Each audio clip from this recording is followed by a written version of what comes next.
Selamat datang. Di video kita akan membahas tentang media pembelajaran berbasis ICT. Sebelumnya terlihat ada dua siswa yang sedang membaca, yang satu menggunakan buku dan yang satu menggunakan handphonenya. Dapat diketahui dari animasi tersebut bahwa media belajar yang mereka gunakan itu berbeda. Apa sih media pembelajaran itu?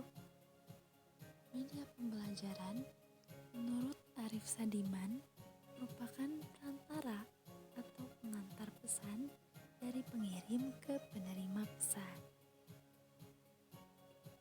Sehingga media pembelajaran ICT itu merupakan teknologi pembawa pesan yang dapat dimanfaatkan untuk keperluan pembelajaran.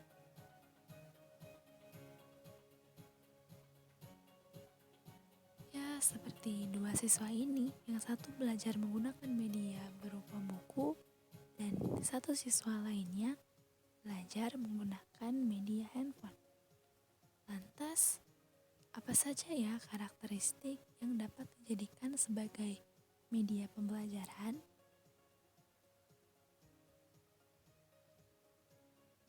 Karakteristik yang pertama, ciri fiksatif.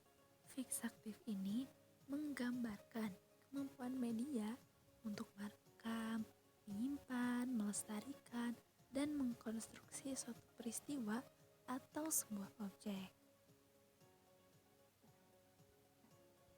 Karakteristik yang kedua yaitu ciri manipulatif, merupakan kemampuan media untuk mentransformasi suatu objek, kejadian, atau proses dalam mengatasi masalah, ruang, dan waktu.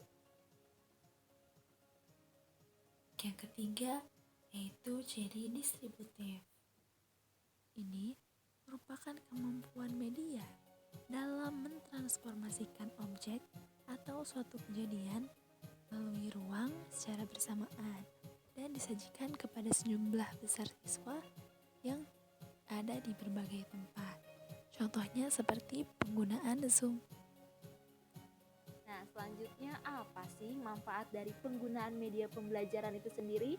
Yuk simak dengan baik penjelasannya.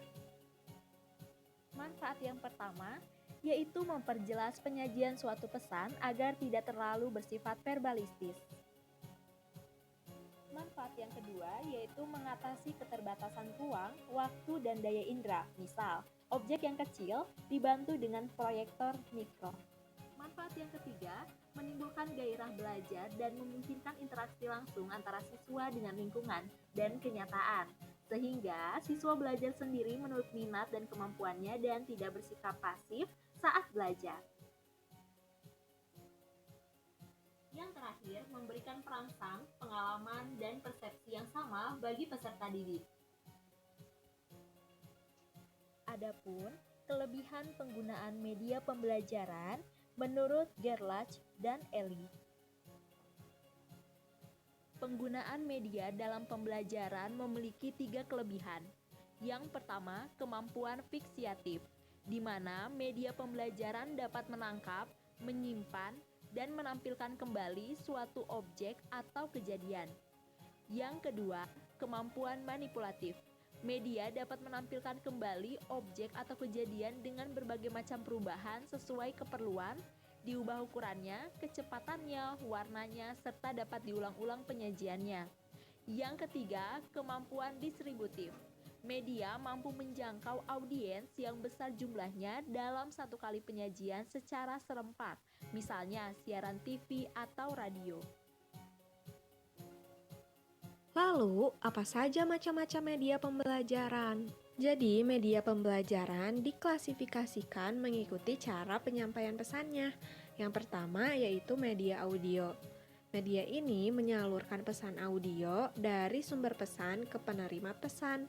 Contohnya seperti radio, podcast, maupun web bahasa. Yang kedua, media visual, yaitu media yang hanya mengandalkan indera penglihatan. Contohnya seperti foto maupun film bisu. Lalu yang ketiga, audiovisual.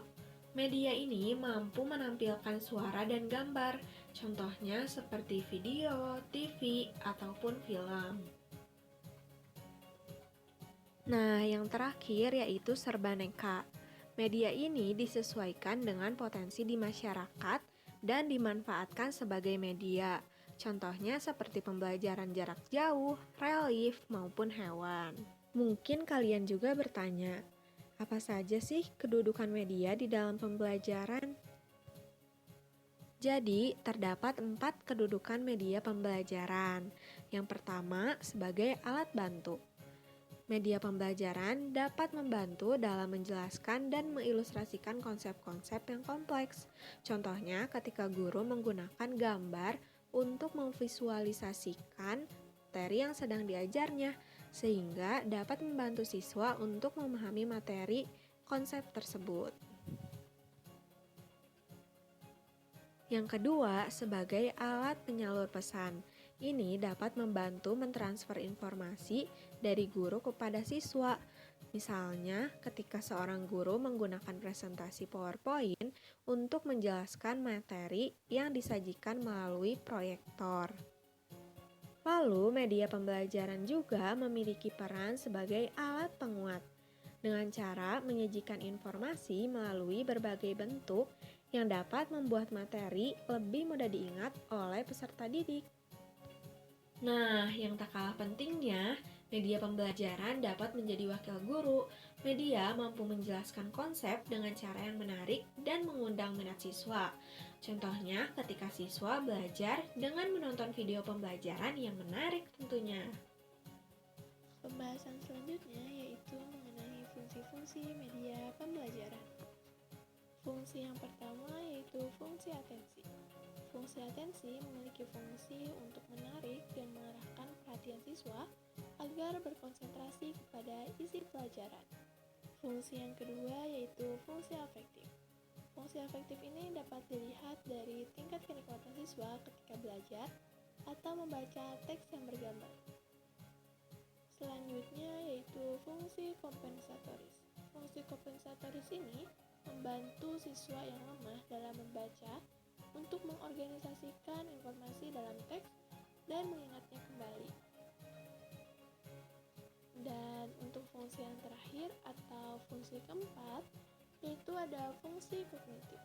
Fungsi kognitif ini memiliki peran untuk memperlancar pencapaian tujuan agar memahami dan mengingat informasi atau pesan yang terkandung dalam gambar. Untuk pembahasan terakhir kali ini yaitu langkah-langkah pemilihan media. Nah, ada apa aja sih langkah-langkah dalam pemilihan media? Yang pertama, tentukan sasaran peserta didik untuk penerangan atau pembelajaran. Yang kedua, tentukan transmisi pesan penggunaan alat bantu pengajaran atau media pembelajaran. Yang ketiga, tentukan karakteristik pelajaran termasuk dalam ranah kognitif, afektif, atau psikomotor. Lalu yang keempat, tentukan klasifikasi media yang ingin digunakan. Nah, yang terakhir, ada analisis karakteristik